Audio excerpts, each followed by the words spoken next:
Welcome back to the Couch Brotato Podcast, the show where two dudes talk movies, crack bad jokes, and occasionally say something insightful. This week, Russ and Adam are diving into one of 2025's biggest releases, Sinners, the latest film from director Ryan Coogler. They break down everything from the film's gripping story and standout performances to its bold themes and shocking ending. So consider this your official spoiler warning. If you haven't seen Sinners yet, hit pause, watch the movie, and then come back to join the fun on the Couch Brotato Podcast. I've been all over this world. I ain't ever seen no demons, no ghosts, no magic. Till now. Admit to it. Admit to what? That you dead.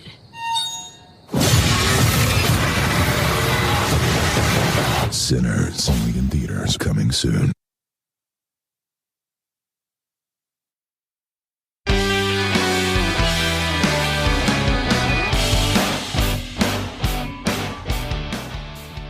Hello and welcome back to an all-new episode of the Couch Brotato Podcast, a podcast that was damn near nominated for Best Podcast by the Golden Globes, but we narrowly missed out on a nomination thanks to a letter I just got a few days ago. It says that your content is not quite what we're looking for, but if you guys get better, we'll be happy to consider you for nomination next year. Man, scathing. Yeah, they're cold-blooded. But, hey, nice to chat with you about movies once again. It seems like it's been one roadblock after another for the last month or so. We actually just had a roadblock mere moments ago. This is take 2 of this episode. For some reason, I don't know if I just did not hit the record button, but we were not recording for a good solid half an hour into this. So we're going to try this again. We promise that it'll be just the same amount of quality that we had before. But I can assure you that I am looking at the board right now, and a minute 15 into this, we are still recording. So we're all good. Good. All right. Cool. But yeah, it's been a very challenging couple of months for us. It seems like as soon as we get ready to sit down and record, something happens. We get sick. Sports and children's activities take over. Work gets in the way, life gets in the way. So we do apologize for the lack of content we are putting out since we came back from our apparently a lot longer break than we had planned. But here we are. Yeah. We're back. To celebrate the momentous occasion for us coming back, I threw some movies at you, see if you wanted to do something a little newer. This time around, I gave you a list, and you came back with the movie that we are going to talk about today. And we have never done a movie the same year that it came out. We always do movies from the 70s or the 80s, the 90s, basically when you were just a wee little tiny couch potato where you weren't even watching movies that you've seen stuff that you don't remember because you were very, very young. Yeah. Whereas I, on the other hand, the seasoned movie veteran, owned them on VHS. But we're doing 2025 Sinners today. Yes. Which, I don't know. I really don't have anything to say about this movie, but the fact it's the fucking shit. I mean, this movie is absolutely awesome. You and I are both been very vocal about our craving for more original content at the theaters. Mm-hmm. I'm kind of tired of seeing part 5 or a movie that you have to do your homework. You've had to watch numerous television shows and all kinds of other movies to kind of get the general understanding. I just want to sit down. Like, I don't need to have seen the first few movies. I don't have to watch a TV show. I just want to be able to sit down and have the story unfold right in front of me with fresh eyes. And this movie definitely satisfied that craving. Yep. It provides, for sure. Did not get a chance to see this in theaters. I really wanted to see this in IMAX because Coogler did shoot a lot of this with IMAX cameras. And I'm always kind of a nerd for the IMAX experience when it's done right. Chris Nolan being a perfect example of that. But I do remember we missed out on it in theaters, but I remember the day it came out on Vudu. I texted you and said, hey, I just bought Sinners on Vudu. Yeah. And I think I watched it that night too. You did, because I wanted to watch it that night. And then both my kids are in sports, so sometimes it's hard for me to sit down and watch a movie right away. So I think I got to watch it the weekend after I bought it, because typically digital movies, they drop them on a Tuesday. So I think I got to watch it that Saturday. But got to watch it, thoroughly enjoyed it. I've watched it twice since we decided to do this. And man, I can't tell you, I have nothing but superlatives to say about this movie. In part one of our Sinners episode that we tried to do earlier, I told you that what I really liked about this movie is the fact that you can separate you can cut it in half and make two separate movies, and both movies are super fascinating. Yeah. I mean, you could just do a hour and a half, 2 hour movie basically on Smoke and Stack coming from Chicago back home to Mississippi and them trying to start up their own juke joint. Yeah. And the story with that, and then all the characters that are blended in, like Annie and who are the shopkeepers again? Help them out. I don't remember their names. I do apologize. Yeah, I'm terrible with character names. But just the whole story of them trying to set up this, and then like all the roadblocks they have to like overcome to get even set up and get this thing on the ground off and running. And then you can cut it in half, and then you can just do the vampire stuff the second half. Both would be exhilarating movies. And actually, from a lesser director, I could possibly see them splitting this up and making it two movies. Like Netflix, like, hey, how about we'll give you $200 million. You just make two of these for us. Yeah. But they'll split up the movie like they did the last season of Stranger Things. Just to get you to subscribe. Yeah. Right. But yeah, I mean, just wonderfully acted, very compelling story. The music, oh man, the music is phenomenal in this movie. But yeah, man, this is just everything that I've been wanting from a major studio for quite a while. Like, to get something like this, normally you'd have to seek out like an indie distributor that would take a chance on something like this on a much smaller scale. But the fact that Warner Brothers put in like $100 million to get this off the ground is just mind blowing. And it paid off. I mean, this movie was a massive hit at the box office and had incredible legs too. It opened, I think, at around the mid to high 40s. And it just, the week to week drop offs were very minuscule. Like, you're talking, normally a movie that would open at number one at the box office would go, if it did $60 million, it's maybe doing 35 the second weekend, and then it'll drop off to like 15 or 18. But I mean, this thing was like, I think the second weekend it did like close to 40. Then it was like in the 30s. It just had incredibly long legs. Yeah, for sure. But it lasted a while. But I was also, we were talking earlier too, that there was a lot of like negative press about this movie because of it didn't open super big. Yeah. Someone left Coogler's pedigree, like considering he has 2 Marvel movies under his belt. I think some people were expecting this to open much bigger, and it didn't. And I know there was a lot of stories coming out, like instead of celebrating the fact that this original film from a black director with a primarily black cast had a very successful opening weekend, instead of celebrating that, the discourse coming off opening weekend was, well, it may have did okay, but it still has a long way to go to even break even, and shit that like someone like Tarantino or Chris Nolan or Scorsese or insert hot director here would probably never hear. Yeah. Yeah, I agree. So I think I was kind of unfortunate. But I mean, what was your opinion on this? I was kind of rambling there for a minute, but I really got your thoughts. What drew you to Sinners? You know, I tend to stay away from just like online discourse from movies, especially when it comes from like a franchise or an IP, just so that I stay away from spoilers. This one I stayed away from pretty much everything except the original trailer. And the original trailer didn't really give anything away, and that kind of intrigued me a little bit, made me curious about it. And then when I first watched it, I was just blown away. I was blown away that it was a vampire movie. I had no idea from the first trailer. It was one of those things where curiosity got the better of me, and the fact that it is, kind of a fresh new IP. It's not like from a franchise or anything like that. So,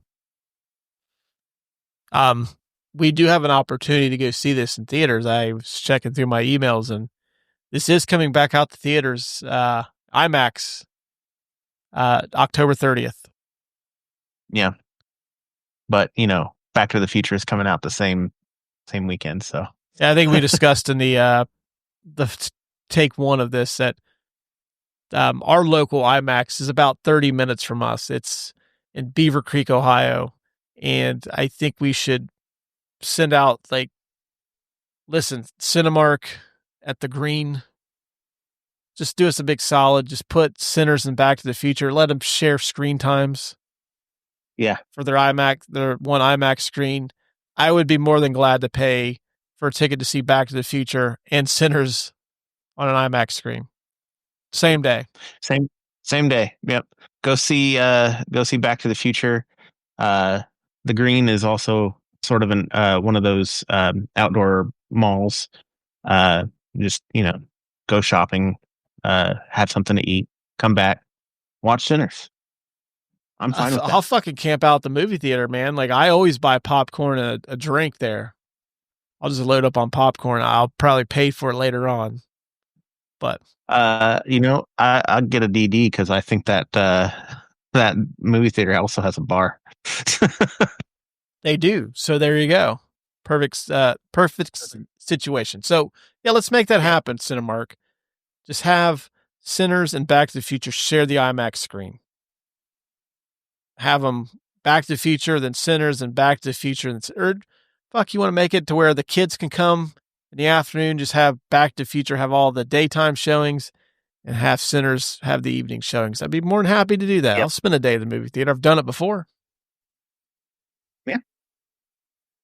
But to get into things, if you are wondering what Sinners is about, and before we continue, I do want to tell you folks that there is going to be spoilers in this episode. I will put this in the show intro as well.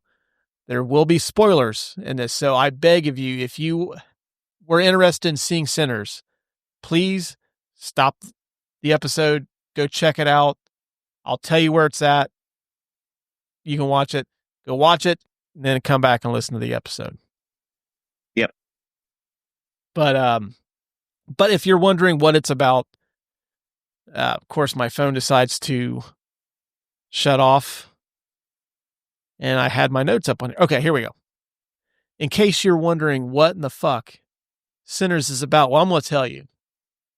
Trying to leave their troubled lives behind, twin brothers Smoke and Stackmore return to their Mississippi hometown to start again, only to discover that an even greater evil is waiting to welcome them back. So, solid. That's a solid synopsis. Thanks to the fine folks at IMDb. I would have churched up a little bit more, but I'll take what IMDb gives me. Yeah. Tail of the tape. This movie is rated R. Definitely not for the kiddos. So if you decide to do a Sinners and Back to the Future double feature, I highly recommend going to see Back to the Future first. Have Sitter come grab the kids, and then go watch Sinners. This was released on April the 18th, 2025. Stars Michael B. Jordan, Haley Steinfeld, Miles Caton, Jack O'Connell, and Delroy Lindo. directed by Ryan Coogler.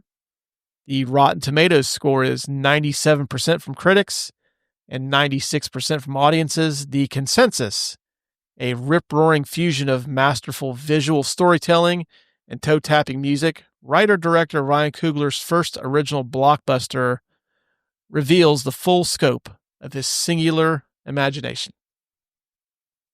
This was budgeted at between $90 and $100 million. I couldn't get an exact figure. All calls to Warner Brothers were not answered about that. But the internet says this was budgeted between $90 and $100 million, and so far has grossed $367 million worldwide. It has not won any awards, but we also have not come to award season yet. But I do want to ask you, Adam, got any predictions on whether this will get any Oscar nominations? If so, I mean, what are some ones you think it might have a good shot at? I think it should get a few Oscar nominations. Best original screenplay, for sure. Best original song, possibly a best actor. But yeah, it should definitely get some nominations in there. It's worth it for sure. I think Coogler's getting the best director, and I will say this probably gets a best picture nomination. May not win, but I think it's getting a nomination. Okay. And right now, you can currently watch this on HBO Max. So, if you haven't watched Sinners yet, this is your final warning. Head on over to HBO Max. I don't know if they do free trials or not. I know HBO Max is already pricey as fuck, and it's getting more expensive because they just sent me something where they're raising my subscription another $2. So they're joining in with all the other cool kids that are raising their prices as well. But go watch it on HBO Max, or go rent it or buy it wherever you get digital movies.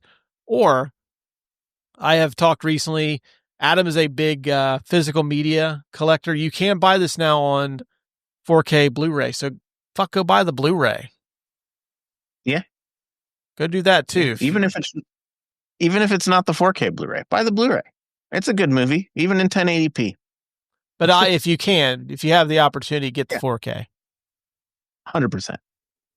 And I got an episode idea about that at some point too. So regarding physical media. Down for that. Did you know these are some fun and interesting tidbits about the production, behind the scenes magic of Sinners? In exchange for the distribution rights, Ryan Coogler was also reportedly asking studios for first dollar gross, final cut privilege, and ownership of the film 25 years after its release, which he was granted by Warner Brothers, who won a bidding war about a month after Coogler opened this up for negotiation. So well done, sir. That shows you what kind of power he's got now, if he's able to get all that. There's not a lot of directors that can warrant that kind of, okay, studios are just lining up to give this guy whatever he wants. I mean, I think Nolan, Tarantino, I would bet Greta Gerwig now after Barbie, she's probably got some of that as well, but that would be about it. Yeah. And whoever directs Netflix big hits. Ryan Coogler has said that the two biggest influences on this film were From Dusk Till Dawn, which you can listen to our episode on From Dusk Till Dawn on Apple, Spotify, or wherever you get your podcast. 18 minutes into the episode, got the first cheap plug in. All right. And The Faculty from 1998, which, not gonna lie, kind of like that movie. Yep. It is very cheesy, but the cheese is welcome with some popcorn. That's exactly right. The only nitpick I got about that movie is, for some reason, Josh Hartnett is just letting this fucking cowlick just go. It drives me nuts watching that movie. He doesn't comb his hair. I mean, you can just go into the school sink, the little water on that, or if you're Colonel Stephen Lockjaw, you can just take a comb, run it through your mouth, and just comb it out that way. However you want to do it. If we ever had a Hall of Fame for bad haircuts, Alfalfa and him right on the list. Oh, that could be an award at some point, is the Stephen Lockjaw Yeah. Award for the worst haircut in a movie. And if you guys and gals don't know what we're talking about, that is Sean Penn's character in the wonderful One Battle After Another, which I highly encourage you to go check out in movie theaters as well. Just make a whole day out of it. Go watch Sinners, Back to the Future, and One Battle After Another at your local movie theaters next weekend. Great way to spend a Saturday afternoon. Agreed. Did you know that Metallica was a influence on the music featured in the movie? In an interview, Ryan Coogler said, "I wanted the movie to have the simplicity and simultaneously the profound nature of a Delta blues song. But I wanted it to have the contrast, variation, and inevitability of a great Metallica song like One." He says it starts off with almost an easy listening solo and then goes batshit insane in a way that you could never see coming, and at the same time felt like it was going there all along. Yeah. And speaking of Metallica, as part of the symphony that does the score for the movie, Lars Ulrich was a member of that orchestra that did the score. That's pretty cool. Yeah, there's Lars Ulrich. There was a couple of blues musicians that were part of that too. Because I know Lars is a huge, huge movie fan, so I'm sure he was marking out quite a bit to that. Yeah. Let's see. In an April 2025 interview with Tanya Mosley on the national public radio program Fresh Air, Coogler said that he had first became aware of the long history of the Chinese Americans in the Mississippi Delta about a decade prior, when he and his family all did home DNA tests, and his father-in-law, who considers himself African American, unexpectedly had a large percentage of Han Chinese DNA. Yeah, I guess apparently that I didn't know that either till I did the research for this movie, that the Delta in the South had a heavy Chinese American culture. Yeah. And I always knew that there was a large Chinese American culture out west, but I never knew that there was any down in the deep South. So that's pretty cool. The last one that I got, because there wasn't a ton to really get into with this. I mean, there's a lot of really cool tidbits, but there just wasn't a ton to grab. Many of the musical performances were recorded live on set with the cast members performing alongside blues musicians. That's pretty cool. That's the way to do blues, though. You feel blues. Like you can't just play the blues and then re-record the blues afterwards. Like Right. You can't capture that, dub it, and be good. You know what I mean? Mm-hmm. Exactly. Did you have anything? Oh yeah. So I have a couple of goofs like I usually do. Like you said, there's not a whole bunch to cut into in this movie, but it's rather new. So, but being the kind of movie that it is, they do have a couple of anachronisms and things like that. So, found out that the lighter that Smoke uses to light a cigarette, is the one that he gets from Hogwood, is of a modern design, and it didn't exist in 1932. So, and then when Smoke and Stack are waiting for Hogwood early in the movie, in the sawmill, they are casting noticeably different shadows while standing beside their car. So it reveals how the scene was spliced together from two different shots, and you can see the shadows going off. Did you happen to read like how they filmed some of that? I didn't read a whole lot of it. I know they did a bunch of it with a body double and then replacing the face. I don't know a lot about how they did. Apparently, I think something like Michael B. Jordan wore like an apparatus to kind of like screen capture his face. And then it was through, CGI that they superimposed his face onto the body double, and then they kind of went from there. That's pretty cool. That's better than doing a screen splice and then just compositing the other side of the screen in, because you can definitely tell when they do that. I will say though that he was able to play both those guys with completely different personalities. It's just fucking incredible. Like you can definitely like tell that they are like they're brothers, but they're also two completely different people. It's not like the same guy playing two roles. It's like and he does it in a way where, you know how like certain twins, you can tell that they're twins because they have certain mannerisms that are the same. He does it in such a way where like they are different, but you can tell that they're twins, which is so weird for a person that's not a twin. Mm-hmm. I think it's really cool. That's why I'm all for Michael B. Jordan getting the Best Actor nomination. Oh, for sure. I had that this is the second highest grossing original horror film domestically after The Sixth Sense. And overall, it's the highest grossing original film at domestic box office since Sing in 2016. The film was released during the mid-cycle of vampire films in the 2020s. Didn't know that we had this many vampire films until I found this fact, but it's true. We have the other vampire films being Renfield, The Last Voyage of the Demeter, Abigail, Salem's Lot, and Nosferatu. Nosferatu, Nosferatu is really good. I couldn't get into Renfield.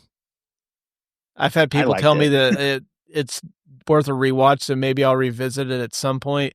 Nosferatu is pretty awesome, but I would have to say Sinners is probably the apex of the new vampire. I've never heard of what was The Last Voyage of the Demeter? Yeah, Last Voyage of the Demeter. Oh, is that where they're trapped on the boat? Yeah, that is. Yeah. Okay. It looked decent. I never saw it though. Renfield is like if you had a vampire movie meet Scott Pilgrim versus the world. So okay. Yeah. If you go into it like with that kind of mindset, it's a better movie. Okay. Well, maybe I'll give it another watch.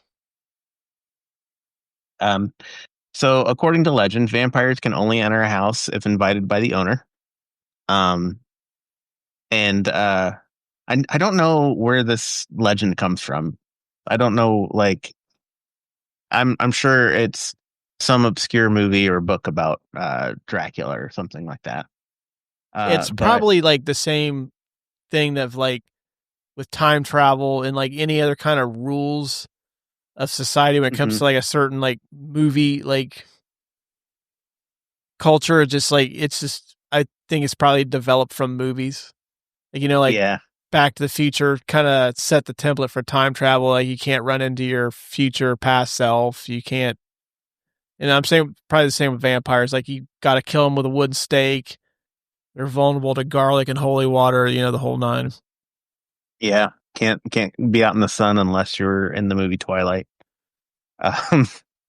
Oh yeah, I remember that now. Yeah, they wear like sunscreen or something.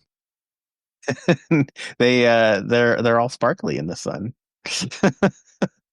Yeah, because I remember my wife was a huge fan of the Twilight movies, and I asked her, like, how the fuck does that even happen? Like, they're supposed to burn up. Right. Instead, they're out there playing fucking baseball. During a thunderstorm.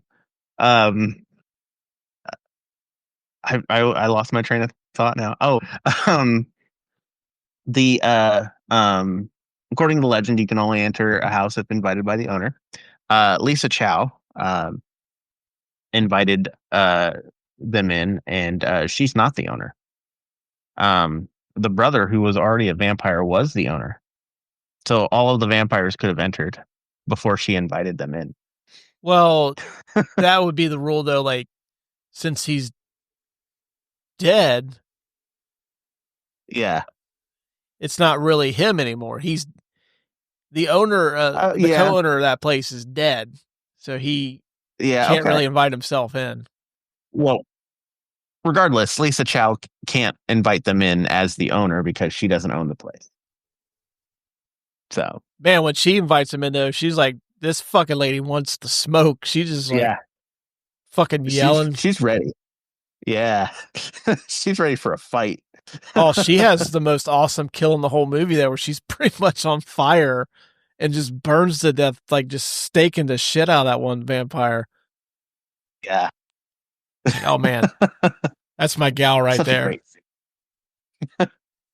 But that is all the fun facts that I had. All right, yeah, like I said, we normally have a ton more, but there just wasn't a lot to gather. If we do like the recenters at some point, maybe we'll have more stuff. But we'll give that a few years. Right. The Martin Scorsese Award for best scene of the movie. And I kind of flubbed that introduction, but oh well.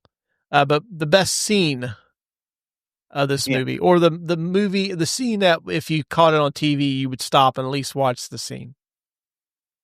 For me, it's right after all the shit's happened, where he's basically wiped out the vampires. He thinks they're all dead.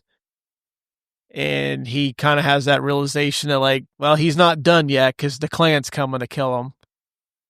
Yeah. And that whole scene where he just wipes out all those fucking shithead fucks. Oh, man, that's so good.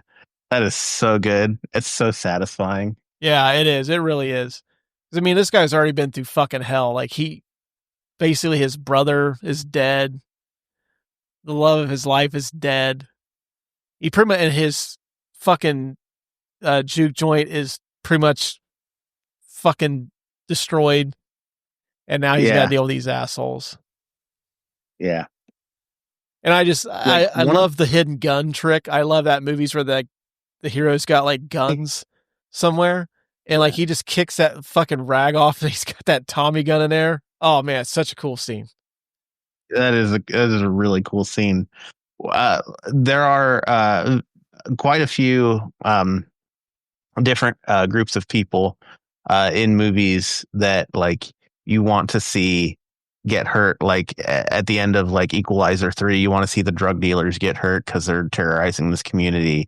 In Indiana Jones, you want to see the Nazis get hurt because, you know, they're not fucking Nazis. This movie, you got the shithead Ku Klux Klan at the beginning planning on killing these guys, and they get theirs in the end, and it's so satisfying. It's so good. Such a good scene. Yeah, it's kind of a nice way to cap it off, considering, like, I mean, just you kind of go through this emotional, like, you just get drained emotionally because you see him lose everything that he worked for, and he lost his brother. His brother was his best friend, and like, man, it ends on such a down note. And then like, okay, well, we're gonna get a little bit of satisfaction here. He's gonna take out these fucking guys. Yeah. Yeah. And I completely forgot about them too. Like the first time I'd seen it, like I thought for sure like the movie was going to end with like him just kind of sitting, trying to roll the cigarette. Cause if I remember right, he couldn't roll the cigarette. His brother had to do it for him. Yeah. That's why he always smoked a pipe. Yeah. Yeah. And I'm like, okay, this is how the movie's going to end. Like, oh no, it's not. Like, here comes this cache of guns, and you see like, okay, here we go. Yeah. But that's probably my favorite sequence in the movie, simply because it's like you kind of end like at a dip, and then it kind of brings you back up, at least for a brief moment. Yeah. Yeah. I also had the final fight as my favorite scene. I do want to give an honorable mention to the song and Dancers of the Past sequence. Oh, we'll get into that here in a couple minutes. I've got that scene written down. Trust me. Yeah, it's there. And that's. I think you and I have picked similar reasons to leave it off the best scene category.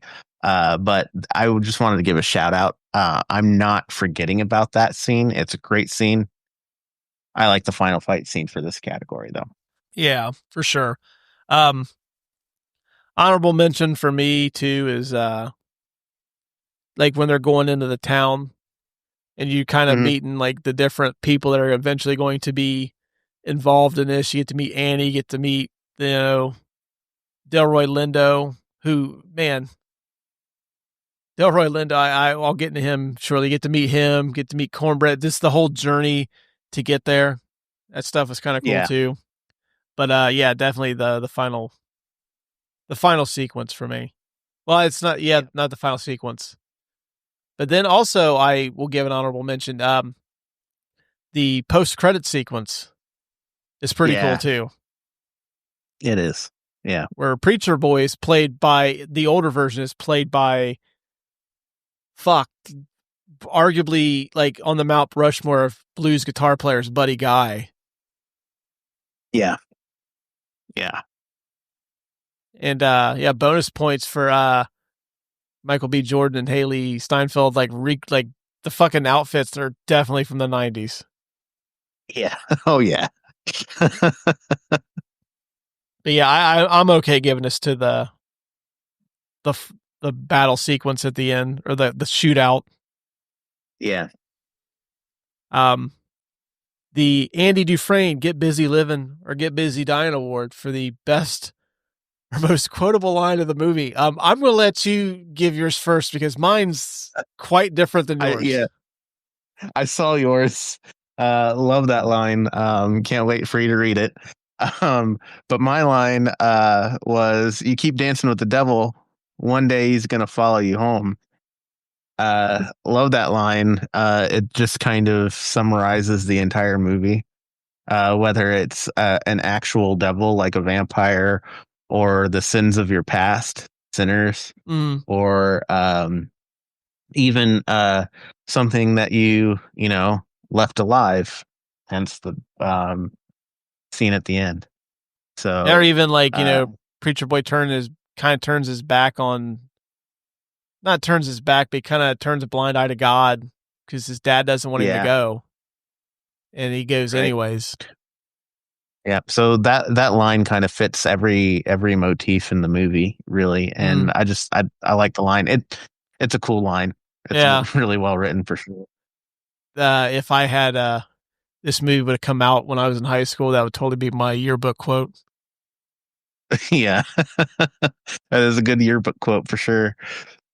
All right, I'm going to preface my favorite or most quotable line from the movie. Yeah, in regards to, I seen like TikToks of this scene floating around before the movie had even like went wide. Yeah. So this was my introduction fully to Sinners. Besides the trailer, was this particular sequence, and this particular line delivered by Haley Steinfeld, where she is reunited with Smoke, right? Yeah. Okay. Mm-hmm. Smoke meets him at the train station, or she runs into him at the train station. They are at the time former lovers. She's very jilted. She's left behind, kind of abandoned. Mm-hmm. I don't know if I should try to do this in her voice or whether I should just whatever you want to do. All right. I'm here for it. So I think the most quotable line from the movie is, I heard you loud and clear, but then you stuck your tongue in my coos and fucked me so hard, I figured you'd changed your mind."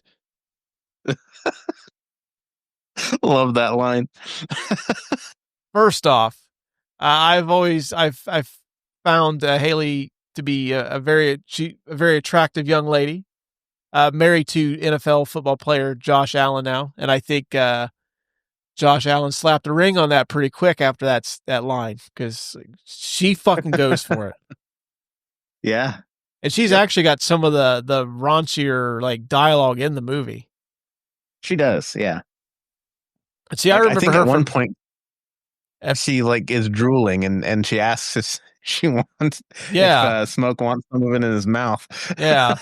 And see, I remember her from like, she was a little girl in True Grit. That was her film debut. Yeah.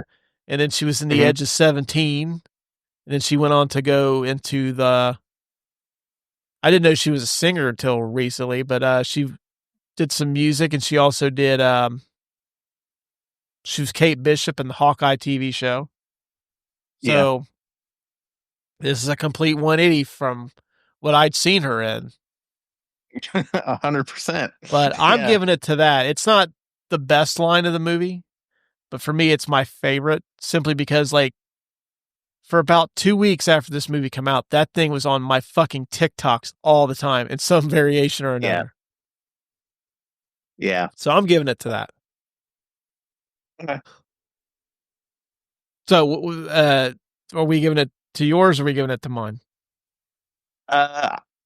You know what? I'll let you pick. I'm giving it to mine because I fucking read it in my best Haley impression. You know what? It deserves it just for that. And actually, I'm glad that we're recording this at 10:44 at night because that's all I needed for my 6-year-old daughter to come walking in here like, what's Coos, Daddy? Like, oh, fuck. Oh, man. It's nothing, baby. Go back to bed. All right. The McLovin Award for the best or scene-stealing performance. I am McLovin. All right. I'm nominating Delroy Lindo as Delta Slim. It was tough between him and Miles Caton as Preacher Boy. Preacher Boy is like kind of the audience avatar for this. You kind of experience the movie through him. But man, I just fucking love Delroy Lindo. Man does, like, even in like shit movies, he's always really good. Has never gotten his just due. He's fantastic in this. Is like kind of the seasoned blues player. It's kind of his best days are behind him, but he still, gets that last chance to shine. Plus, I think Delroy Lindo is probably on the best stretch of his career. He was in the Five Bloods, the Spike Lee movie that came out during the pandemic.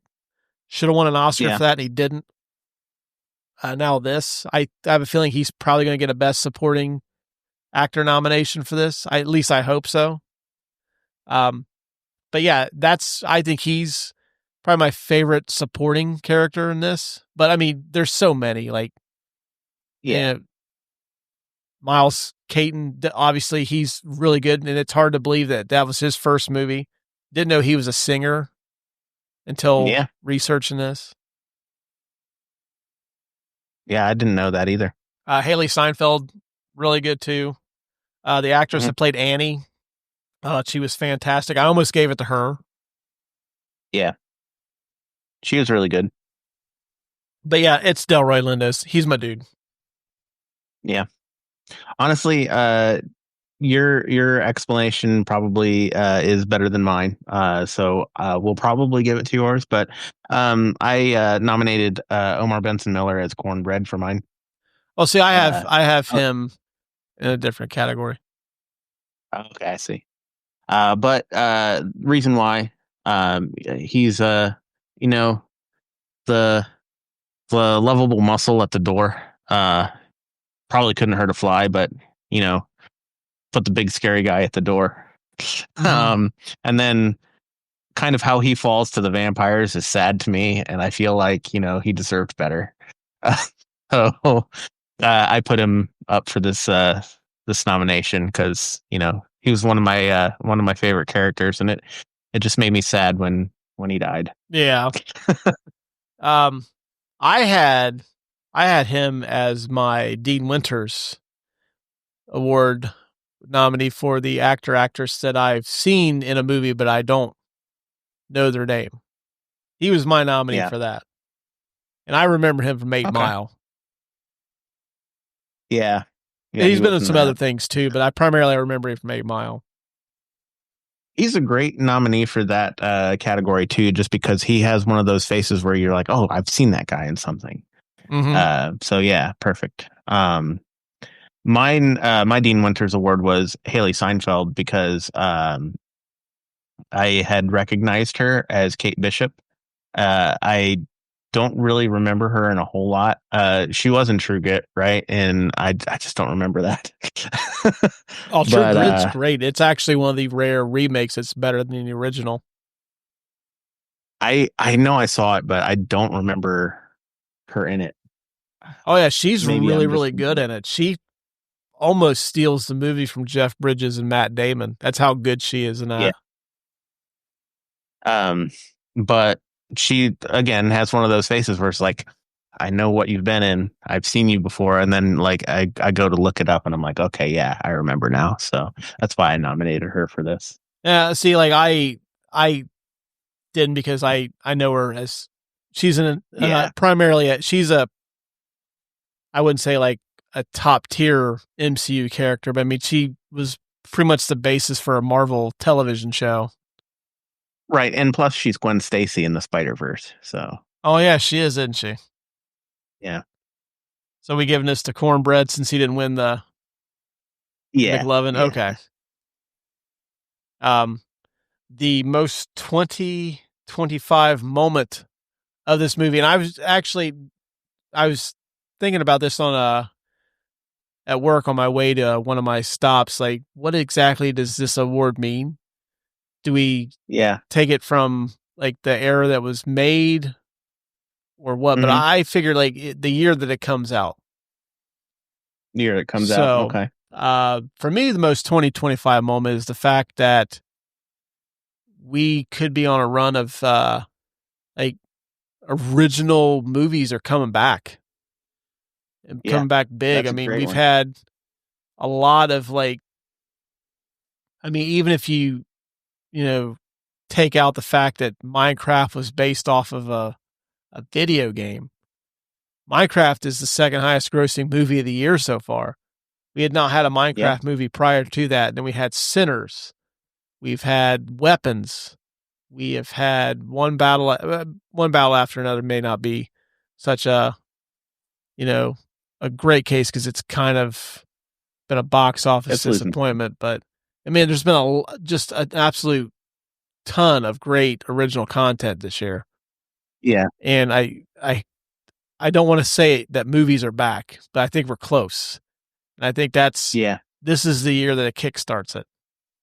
That's my most 2025 moment of the movie. I kind of agree. I think that would be the most 2025 moment. I really hope that we see a resurgence of movies. I hope that we see a resurgence of high grossing R-rated movies, because there's not a lot of those either. Yeah, I think it's this and Final Destination were about it. Because I know Weapons was PG-13. Right. And fun fact for you, that was it was between Weapons and this movie were the two that we were going to do.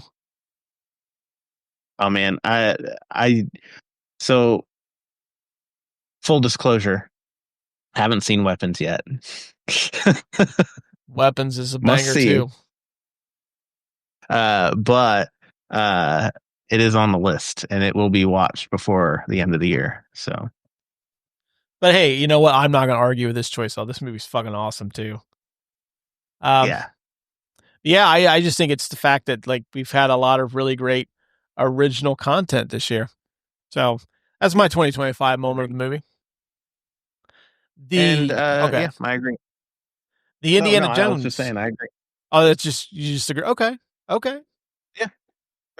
The Indiana Jones, It Belongs in a Museum award for the prop that you would most want for your collection. Sammy's guitar. Yeah, gotta have it. That was the obvious choice. Yeah. If it wasn't Smoking Stack's car too, like that's cool. I would want that in my garage. Or I would have taken either one of their suits. Man, them dudes are fucking dressed to the nines. Yep. But I would say the guitar for sure. Yep. Well, that was easy. There's not a lot of really interesting props you would take, besides the guitar. The guitar is fucking awesome, by the way. It's a Deep South 1932. There's not a lot of things there. Right. The John Williams Award for the best use of music in the movie. Now, this movie incorporates a lot of blues and a lot of the music of the era and of the region. But yeah, I think the I Lied to You song that's played in the juke joint's got to be the winner here. Yeah, it is the winner. It was mine too, and I think that's what we were alluding to back during our best scene. Just because I gave it that honorable mention, and then you had mentioned something about this category, so Yeah, no, it was mine too. Well, what were your thoughts on it? What made it so awesome? So not only do we get a great song, and it starts out quiet, and he's playing his guitar, and it's just him and his voice and his guitar, very bluesy. You can feel it, that's what I love about blues. You can actually like literally feel the music, and then it melts into this just this montage of past and future musical artists, because they do mention earlier in the movie that there are musicians that can speak to their ancestors and their descendants through their music and bring their spirits to the place where they're performing. And so we get to see that, and just the visual is so cool, mixed with the music, and it just adds to the song. It's so cool.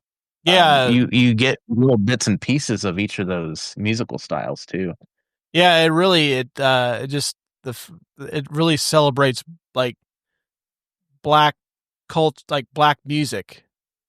From like hip hop and R&B to I think that was Swahili with the guy. It is, yeah. Yeah, just that, and then like the blues. I mean, it's just an incredible montage, and that was all shot with like an IMAX camera, which I don't know if you guys and gals know. IMAX cameras are extremely large and bulky, and there's certain things you can't do with them. So they had to, and that's all one continuous looking shot that they just kind of spliced together to make it look like that. Yeah. That's such a cool scene. And the song is absolutely incredible. That's the song that's going to get a Best Original Song nomination. It's probably going to win. I 100% agree with that. Yeah. It's most definitely going to win. Just a very, very cool, inventive sequence that, like, when you just probably us describing it probably sounds like, oh, why do you have like a DJ scratching a record and a rapper, and like, why you having all, like, that doesn't make any sense. But when you watch the movie, it makes perfect sense. And even though they are different genres of music from different time periods, it makes sense in the scene. But musically, like, if you're listening to it, it makes sense to the song too. Oh, and it all blends perfectly together. It all seamlessly like incorporates, and it just adds like all these extra layers to the song. It's fucking incredible. It's cool. It's really cool. Yeah. Well, yeah, that one's the easy choice for this one. But there's like some just really good songs from the era too on the soundtrack. Yeah. I was listening to a little bit of the soundtrack a couple days ago. Keep one performer, recast the rest as Muppets. Michael B. Jordan, keep him, cast everybody else as Muppets. Oh man, could you imagine the Muppet vampires just like lunging at Michael B. Jordan? When Sammy takes his what he's been told about cunnilingus in the back room, that would be very awkward to see that done by puppets. Yep. Mm-hmm. And the Haley Steinfeld line that she says to Smoke at the train station too.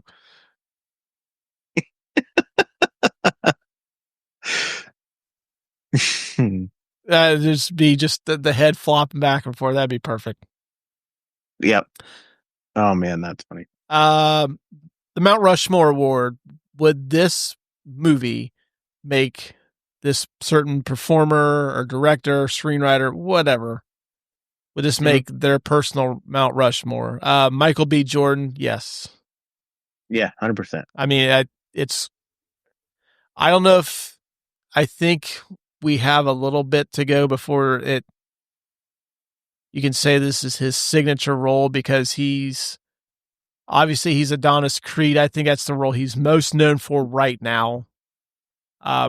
He's arguably probably one of the 2 or 3 best MCU villains that they've had on film. Agreed. The then Fruitvale Station, his breakthrough film. I don't know if it was his debut, but it's like the movie that really like put him in the spotlight as this guy's going to be an up and coming star. Right. Yeah, Sinners is going to be on that for sure. Yeah. Ryan Coogler, yeah. Although, I agreed. yeah, I think it would be Sinners, the first Creed, Black Panther, then Fruitvale Station. Agreed. Have you seen Fruitvale Station? I have not. No. Really, really good. One actor playing twins. I would definitely say yes, because I can't really think of anybody besides this really creepy Jeremy Irons movie he did with David Cronenberg called Dead Ringers. Yeah. I'm sure I'm probably missing something. Oh, Lindsay Lohan in the Parent Trap. Was that a remake? Okay, yeah. Well, the Parent Trap's pretty good. I'd put that above the creepy David Cronenberg movie. Yeah, but as far as one actor playing twins, they purposely split the scenes up between those two characters. So this one probably is number one with that genre. Vampire movies. Now this one's hard. Yeah. I really, really like Sinners, but there are some great vampire movies. Well, what would be your personal Mount Rushmore of vampire movies? I can't pick a specific Dracula because there are so many good Dracula movies. Dracula's got to be up there. I like 30 Days of Night. I don't know if it makes Mount Rushmore, but I really 30 Days like of Night is pretty good. See, vampire.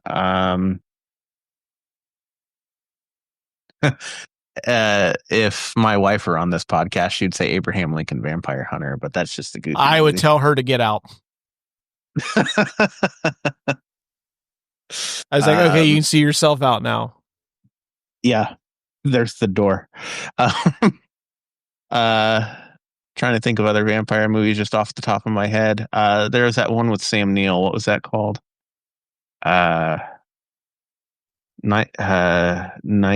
something. Oh, with Ethan Hawke and Yeah. It was good. I don't remember the name of it. It wouldn't be on the Mount Rushmore because I can't even remember the name of it. But a Dracula movie has to be on there. Probably Nosferatu has to be on there. Even the old like black and white film. Because let's be honest, it's a classic. Sinners has to be on there in at least the top 5 though. So it'd be on the outside looking in. Would you say? I think so. Okay. Well, yeah, I think it would be on the outside looking in, but it's there. You know what I mean? If we did top 10, it would be there, but it's not quite, Mount Rushmore. It's a little tough for me outside of the first 2 because my first 2 would be my favorite vampire movie of all time is From Dusk Till Dawn. I fucking love that movie. I watch it every Halloween. From Dusk Till Dawn definitely makes mine. Before Sinners. And Sinners is very much From Dusk Till Dawn. Bram Stoker's Dracula. I really do like that one. Then it gets tough after that because I really like The Lost Boys. Yeah.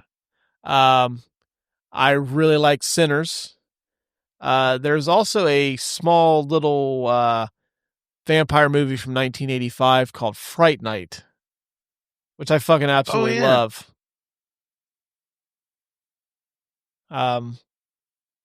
I brought this up to work today. Somebody had suggested Vampire in Brooklyn, which no. Yeah. That's Eddie Murphy. The other two would be Buffy the Vampire Slayer. Yeah. And Blade. Oh, yeah. Blade is a vampire movie. Duh. Look at me trying to ice skate uphill.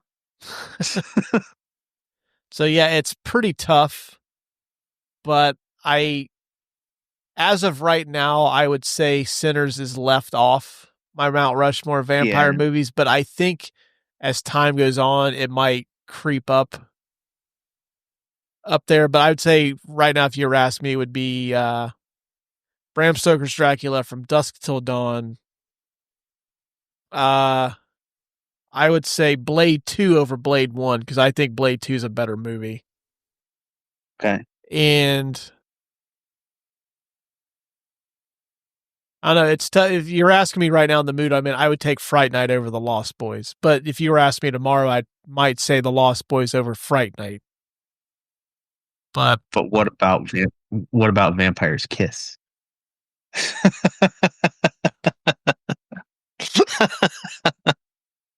Not even close. It did give us a great meme, but that's about it. Yeah, that's all I got for the Mount Rushmore stuff. Last category is the Brotato score. What do you give this out of 5? Out of 5 stars. Out of 5 stars, I don't like giving things a perfect score, and this is damn near perfect. So I'm going to say 4.7 if I can do a 0.7. 0.75 if I can't. Yeah. yeah. Out of 5. I really need to find some AI technology that could replicate Ed McMahon's voice because I would just totally do him doing the Star Search voice. Yeah. I'm giving it 4 3/4 stars.